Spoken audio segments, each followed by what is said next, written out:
The year is 1871. Tragedy has struck Chicago. The entire American city has burned to a crisp, resulting in hundreds of deaths and leaving more than 100,000 homeless. On the 126th anniversary of this burning, tragedy would strike again.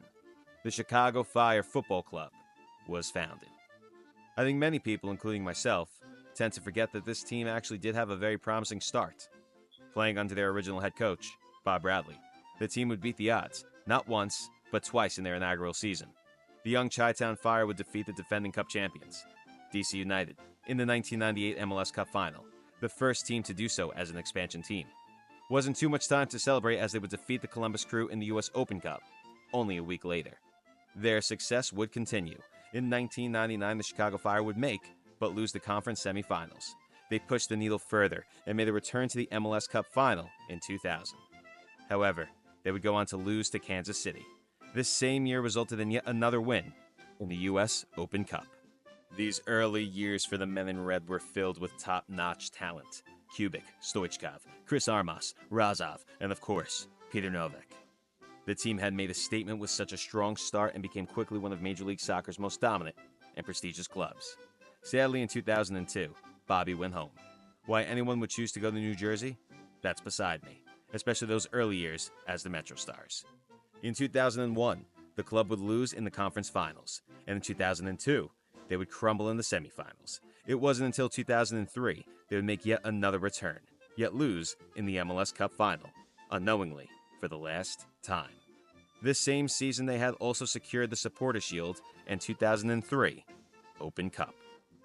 A few key player departures and managemental decisions would have the team miss the playoffs for the first time in their short yet majorly successful tenure. Now we are in 2005, and the club has decided to make their worst move ever. To this day, I cannot justify this decision. Peter Wilt, the Fire's general manager, was fired. The man who built the Fire, log by log. In his 7 seasons as Chicago's GM, the Fire won 1 MLS Cup, 3 US Open Cups, and 1 Supporter Shield. You missed the playoffs once and you're canned?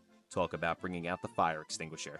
The rest of this bizarre season would see our Flames burn out in the conference finals, have a visit with Milan, and a diabolical 4-0 away defeat of DC United in the semis. 2006 would give the Fire another US Open Cup victory, another playoff appearance, and more reinsurance to the fans and league that this team is still piping hot. This would also be the team's first year playing in their brand new stadium located in Bridgeview, as they say so long to Soldier Field. Chicago Fire's 2007 MLS season was a roller coaster year marked by challenges, a mid-season coaching change, and a strong finish that saw them make the playoffs. The team was sold. Blanco had arrived, and the team would lose in the Eastern Conference Final.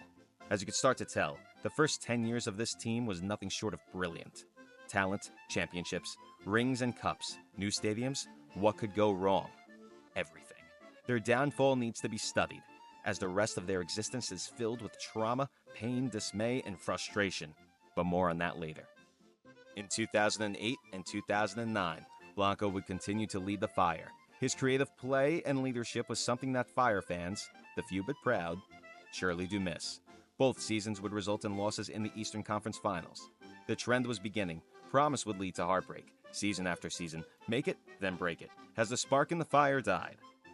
The following season was, well, let's say it wasn't their finest hour. The Fire missed the MLS playoffs for the first time since 2004, finishing 10th overall. The departure of Blanco felt like losing your GPS on a road trip. The Fire has lost their only sense of direction because, by God, was the coaching at that time just driving them into a goddamn wall. Early onset goal-scoring issues were starting to take place, and the back line looked like it had been built with toothpicks and good intentions. 2011 somehow mirrored the 2010 season, and for the first time in club history, they go consecutive seasons with missing the postseason. However, they did set a new MLS record, 16 draws in one season. My gosh, my golly. This coaching carousel, diabolical defensive disaster, and lack of purpose was both devastating to the players in the locker room and the folks watching from their sofa. With all the draws in that season, the Fire had adapted a new strategy. If you can't win, make sure no one else is having fucking fun either. What was nice for Chicago fans in 2012 was that the Fire seemed to look like they had found some heat again. The Fire had made their return to the playoffs. Their journey may have been short-lived as they were curb-stomped by Houston, but compared to the previous seasons, This was like winning the lottery. Frank Klopas' era was now in full swing, it felt like. Now the permanent head coach, he was able to bring some much-needed structure and belief to this team. Defense had improved, games were being won, and the future was ever so bright. Surely the following season would build on their success? Well, they certainly did try, let me tell you. The team would sign and bring in some notable names, and even make a trade to help solidify that back line. Remember Mike McGee? 21 goals and MVP that season? However, outside of that, it was grim. Klopas stepped down, the defense conceded 52 goals, and the US Open Cup was a shit show. They bowed out in the third round to the Charlotte Eagles, a second division team. That's the soccer equivalent of losing a fistfight to a Make-A-Wish kid.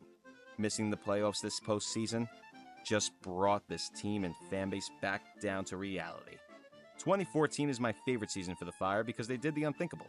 They somehow beat their own MLS record, 18 draws. How in the living hell do you manage to do that? It's impressive if I'm being honest. If I wasn't clear before, no playoffs this year as well.